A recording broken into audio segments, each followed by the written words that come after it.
Welcome to the episode of Bleav in Falcons. We are here scratching our head once again, Mike, on why the Falcons don't like winning, why they don't want to do the thing we all want them to do, which is to make us leave happy. We had a chance to bring all the legends. It was Legends Weekend. We had former cheerleaders. We had former players. We were all there to cheer our team on, and it didn't happen. Despite the wonderful melodic voices that they heard before the game started, I had a chance to check off a bucket list item. I sang the national anthem in front of 68,000 people. And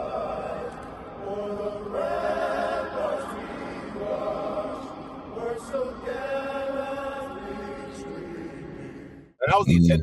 I don't know if they're all in their seats, but 68,000 people were there. And myself, Brian Scott, the other Cam Newton, we had some really good dudes. And we sang so well that the Seahawks players, we were in front of their bench.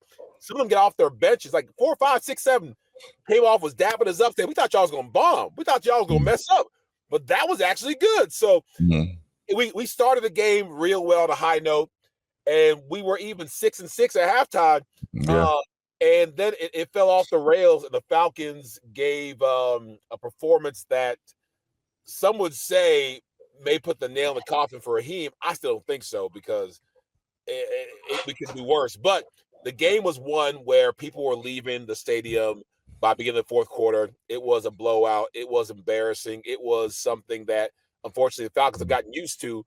But this was something that doesn't look good at all when you're trying to make a bid that, hey, we can get the ship back on track. We can right the ship. What's next for this Falcons team, man? How do you come back from this? How you come back from this? It's all about, we officially eliminated now from the playoffs. Officially. We officially eliminated. So we can put that in the books, But from real, now it's about playing for jobs, man. Playing for jobs, playing for pride. Showing what kind of guy you are on film, because because some of these guys, you might not be a Falcon next year. Yeah. So it's like, it's not about the situation you're in now. It's about the situation you're playing for in the future. So hopefully these guys don't go out there just lay an egg and quit on a team, because that shows. The eye in the sky don't lie. No. And your character shows up when you're going through when you go through tough times, And so hopefully these guys just get it together and play hard and get with some fight. And that's the one thing I wanted this weekend. Yeah. I want them to show some fight, show some effort. First half was kind of halfway there. He's after trying. that, He's kind of trying. We kind of trying, man. Kyle Pitts had a great first half. Who was it? James Pierce doing his thing. Yeah. Snacks and causing disruption. Who was it? Bijan's always Bijaning every day, all day. Minus that fumble that came. But we started off to where, okay, we might be able to hang. Because I told everybody, yo, we play our best against the best teams. Bills, Vikings. No one thought we could win. Yeah. We won. No one thought we could win this. So why not get a win? Then the second half came, Mike. Then the second half came. Right. And we started off by getting a kickoff. I think it was 100 yards. 100 yards. It happened last week. It just happened. Yeah. We would think that we would, focus on one of our deficiencies, our weaknesses. Yeah. Not only did we not focus on it, it got exploited in a big way. Yeah. You know what? And I was thinking about this too. Back in the day when we played, when special teams messed up, what I'm saying? I did play special teams in San Diego. I am part of the group, okay? I can speak on this. All right. When somebody on special teams messed up, I remember Marty Schottenheimer making it a point to cut somebody off special teams. Ooh. To send a message like, ain't nobody job safe. I'll cut anyone. If y'all not out there doing a job, I'll cut any one of you in a heartbeat. You know what I'm saying? So when you don't take special teams serious, somebody has to pay. It ain't just you just inactive. I'm taking above you just being inactive. You off the team. You're no good to us when you can't contribute to special teams. I don't think we made a move like that this year. No, and as much as I hate people losing their jobs, that would be a great arena to make it important, make it serious, because we all know those guys who are on special teams, but they think they're a starter. They think they're a superstar. They feel like even they're the starting linebacker or starting safety, oh, I can't be on here. Or God forbid, a second string guy who feels like, hey, I'm not gonna get my all for special teams because I'm gonna save something for offensive defense.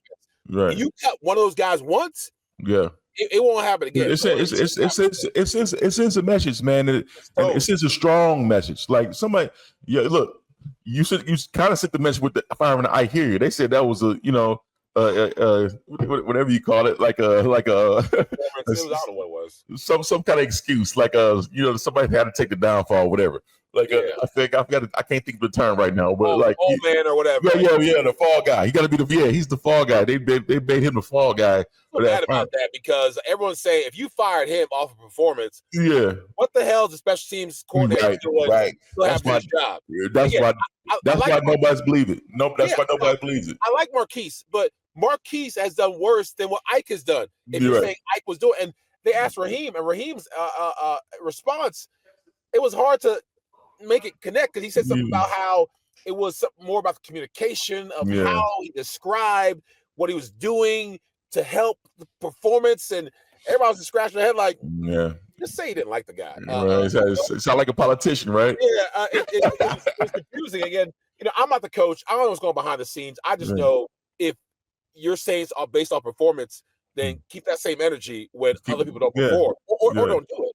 Right. So either way, the Falcons have to find some answers because, Mike, now that we're officially done and now that we've it's the worst home loss since 2014, and it's our third loss this season by 20-plus points. And by the way, it's also second straight loss to Seahawks by 20-plus points. Like, we have to figure out, you mentioned identity, culture, all that stuff. Not since, I feel like, our days. Even with the Super Bowl, Dan Quinn, like they had a little bit of something, but I feel like and again, back in our day, we had a very strong, consistent, very clear culture of physicality and offense and defense did their best. But we have some hitters on defense. Don't forget about Lawyer Malloy. You know what I'm saying? Lawyer Malloy, Babineau, Abraham. Who's our Moore? William Moore. I think William Moore, Thomas DeCool. Thomas DeCool. He will sacrifice himself sometime, but like we had some physical. We was physical a little bit on defense. I'm a little biased, but defense. Well, we was ranked like top 5, top 3. We just used to have Baltimore Ray Lewis. We weren't Baltimore Ray Lewis and Ed Reed. We wasn't those guys. We wasn't those guys. Biased. Right, yeah. So, but our guys held their own. I played with the number one defense in the league, and so that's the reason I got to Atlanta. I got my butt kicked every day in practice to where games were easy. But anyways, our culture was physicality. Now that the Falcons are done, we got to figure out, like, are we going to be physical? Are we going to be technical? Are we going to be scrappy, gritty? What are we going to be? Because right now what we are is losers. And I don't care as much as I try to say, hey, we're a good team just playing bad. We're not a bad team. We're just playing bad. No, like at this point, we're a bad team. You can't say we're playing bad. We had a couple bad plays. We're a bad team because like Kirk Cousins, I was starting to feel like Kirk Cousins could be coming back, and Kirk Cousins win 7 in a row, and Kirk Cousins this, Kirk Cousins that. Now that he's healthy, he's back, Mike. Kirk Cousins has best games against the Jets, against the Dolphins, against teams that aren't playoff teams. You put a playoff team, you put a bona fide winner next to Kirk Cousins or in front of Kirk Cousins, like the Seahawks, and you saw what you saw. You didn't see him dominating, taking over, having a great game. I mean, he had some good passes to Kyle Pitts, and he was almost serviceable, but for the money we're paying him, we don't want a serviceable quarterback. We can get that not Marcus Mariota, but the other guy. Desmond Ritter. Marcus Mariota, nice guy. They're all nice guys, but wasn't a take over the game quarterback. Now, if Kirk Cousins can't do that, why are we paying him all that money? So we got to figure out what we're doing because right now it is a crossroads, a come to Jesus moment. The Falcons are a team that is we're laughed at. Like the talking heads laugh at us because we were supposed to be great and we're not. Well, what we're doing right now, we're just dying a slow death, Ovie. It's just like we know it's over. We know it's been over for a long time, but we was denying the facts. We was denying the facts the whole season. Like it crept in when we got shut out in Carolina. You know, that was a sign. That was a sign. It's like, you know what? Then maybe that was just a bad game. That's not fluke. really us. That's a fluke. That's what we'll bounce back. We'll get this back. You know what I'm saying? We'll do this. We'll do that. And the next thing you know, we lose again. You know what I'm saying? We kept losing and finding different ways to lose. And got to a point, you know what? Yeah, everyone will blame coaching. It's the players. It's the injuries. It's this. It's that. We're just not a good football team. We weren't ready this year. Period. No. And I think we came in with too many high hopes of being some excellent, explosive football team, and things that just has not been looking right. You know, even the way the offense has been ran has not been looking right since the beginning of the season.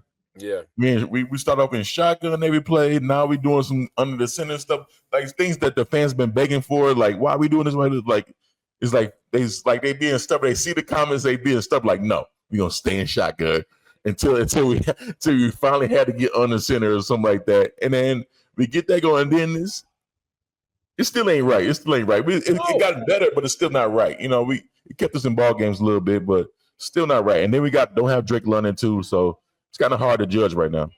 But other than that, we just dying a slow death. We're a bad team just waiting for the season to end. It's 1, 2, 3 Cancun. No. They probably booked their trips during the bye week and then let us know. Oh man. Oh, and you know what? Unfortunately, at times you kind of felt that. And like, you know, we had good performances from AJ Terrell at times, but AJ Terrell, Mike Hughes, outside the interception in the first half, like, okay, we got a chance. D. Alford, a lot of guys were just out of place, missing tackles, and just exposed ourselves for. And I don't want to say they're not a good offense, because the Seahawks are a good offense. But they're good offense. Jackson Smith and Jigba, like, I'll put AJ Terrell against him any day of the week. But AJ Terrell got beat on all the DBs did. All the slot linebackers, they got beat more often than I wanted them to. There was some social media guy, Falcons guy, he was just showing. He was circling, like, what's going on here? Why this spacing here? How are you this wide open? And that's the question. How are you this wide open against I feel bad saying a good defense, because we are a good defense, but if we don't play like a good defense, are we a good defense? Because we are good defense. Right. We don't play good. So are we actually? No. So I don't know, Mike. I don't know. I don't like it. We show flashes. Like, that pass rush is always going to be there every week. You know, the pass was fire. Right, James Pierce Jr. Games in a row, 4 or 5. So that's a record. Is that a Falcon record or something like that? It's something like that. He's doing his thing. Like, he's doing his thing, right? Where no one can, or you can try to argue, hey, he was a bad pick in the draft. Oh, no. Terry Fontenot doesn't know what he's doing. Terry Fontenot did a great job with Jalen and James. Like, those two guys have given us what we've needed, but it's still not enough. Still not enough. And it's offensively, it's hurting us. It's on the offensive side, and we can't explain it. Goes to the quarterback play, goes to the offensive coordinator not being. It's like something's not clicking, something's not right with the offense, and they're the guys. They're the name guys. All the hype was going to the offense this year. It was, but it's only one man that's showing up every week, and that's Bijan. Yep. Drake had a hot streak going for a little bit, then he got hurt. So, but other than that, like, this offense hasn't lived up to the hype that coming into the season that would believe that was going to win us football games. And we can't overlook the special teams. So the special teams have been terrible all season. So even if the offense has been hot, I don't know if the special teams could have held up for us to be winning football games. Yeah, the thing is that I'm kind of hopeful about this new kicker, Zane Gonzalez. He's been consistent, and I don't know if I wasn't there to time it. I don't know if the block kick was because he took too long, because they come around the corner and you got to do it quickly. Yeah, I've been the wing guy before on kickoff. It's like impossible. It's like almost impossible for the wing to get there. It's almost impossible because they're always jumping. I mean, bending the shoulder. They're always diving. Yeah, like Usain Bolt with your speed. Right. You have to get off of like a king. Yeah, you're not getting there. So I don't know if if Zane was at fault or the snapper was at fault, if the holder didn't hold it fast enough.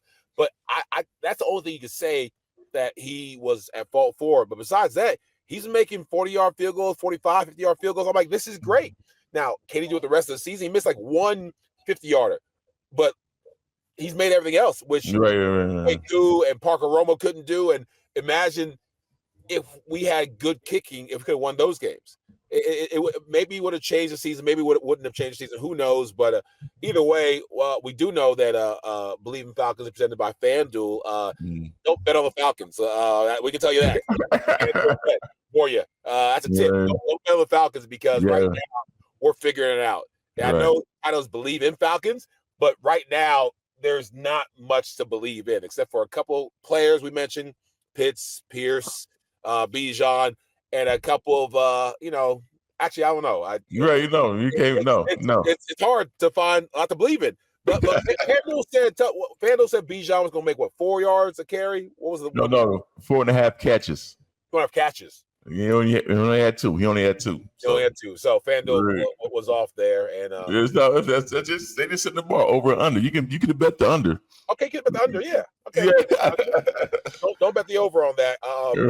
We're just trying to get him the ball as much as we can because that's the only thing we're really sold on. And Bijan shouldn't have to make something out of nothing every single time. All the time. Right. We talked about this. We can't Bijan to the left, Bijan to the right. Bijan, please score for us. We need an actual plan, an actual, punch and counter punch. And I don't feel like we have that. We haven't had that all year. And it's catching up to us, Mike, because now the good teams, when you have this much film, I used to love this part of the season because there aren't many surprises. You don't have the time to install something new. You are who you are. And as a fullback, I can see the linebackers, see what their stunts are, see what their blitzes are, see how they take on a fullback, see how they take on a pulling guard. I know how to operate. I'm like, oh, so now it's just model like who's bigger, like who can go out there and handle business. And I always felt like I had the physicality to do that. It wasn't, I didn't have to think too much. There was not much thinking. It was just, all right, let's play football. Let's see who wins. So this part of the season, that's what they're doing, and we're not winning. Mm-hmm. Yeah. So you're right. But this, you know why? Because December normally, see, I never had a losing season over. I don't know this, but normally, oh my gosh! Normally in December is like, we getting out, we tighten up, get ready for this playoff run, this playoff push, and then, like you said, everybody, it's no more tricks in December. No, that's what teams like 2-14 playing against 2-14. You know what I'm saying? That's one of them games where you can flickers. Yeah. They have some fun out there, but no, December's when you get down to the nitty gritty. You get real serious about who you are as a team and how you're going to finish the season though. But being on a losing team, Ovie, I don't know. I don't know where we go from here. I know we got a quick turnaround. For Thursday. You know what I'm saying? We don't have too much time to be thinking about this blowout with Seattle. No. You got Tampa. We got to go to Tampa. Go on the road again. So, hope.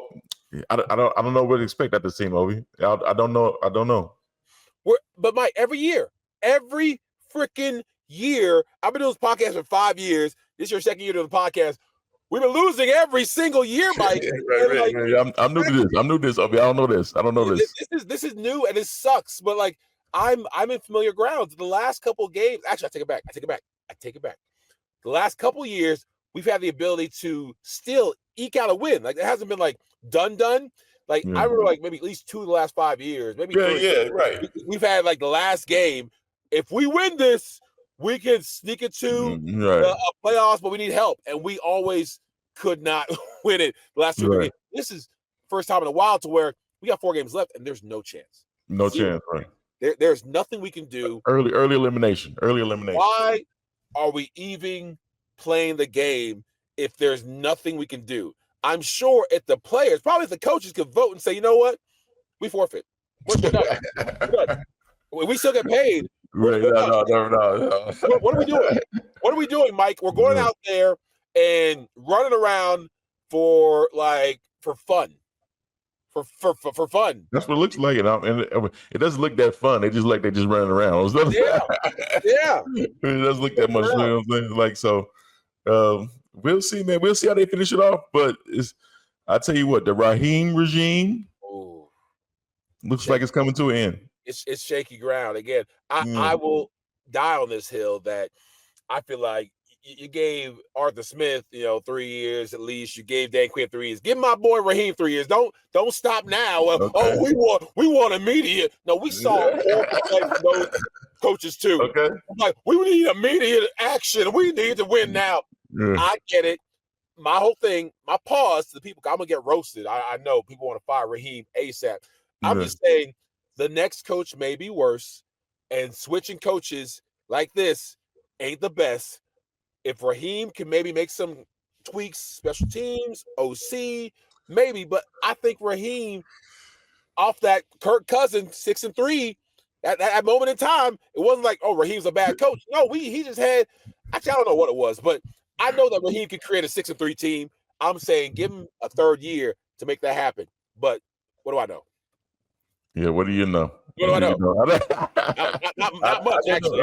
I'll be on your side if his team would show some fight and show some passion out there that they're trying to win football games. Right now, it doesn't seem like they're really trying.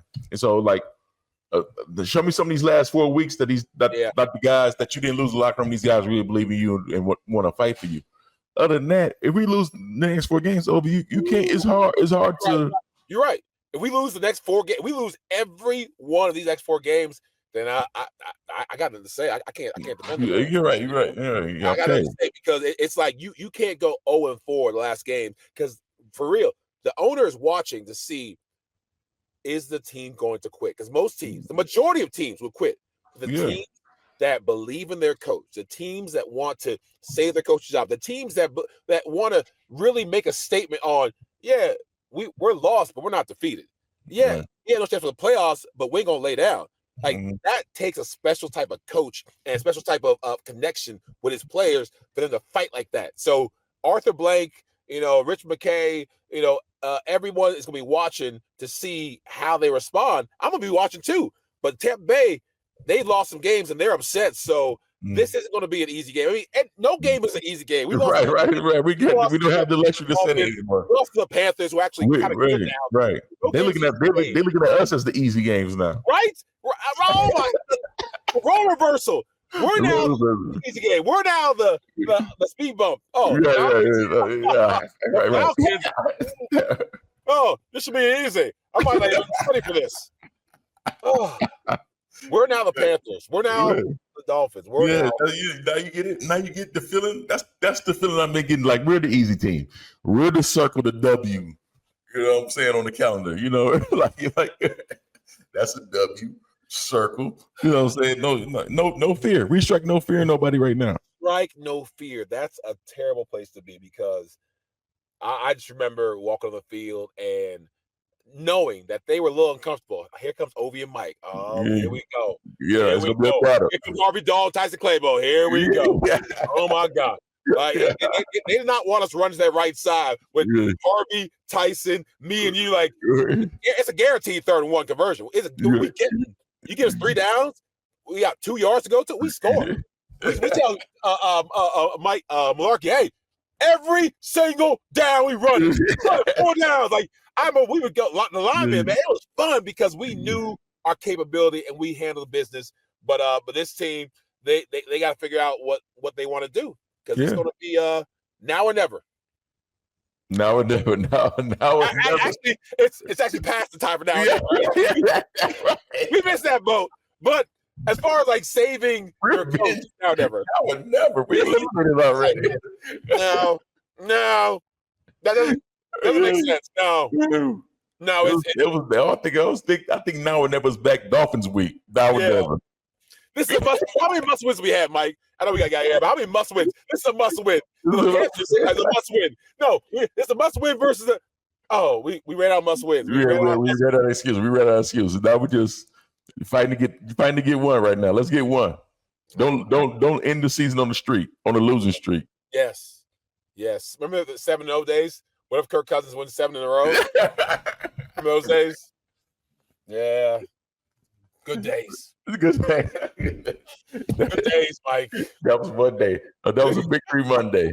They give you a victory Monday, and we forgot all about that. Oh, the Saints. All right. We're done. All right. Thank y'all for listening, watching, subscribing.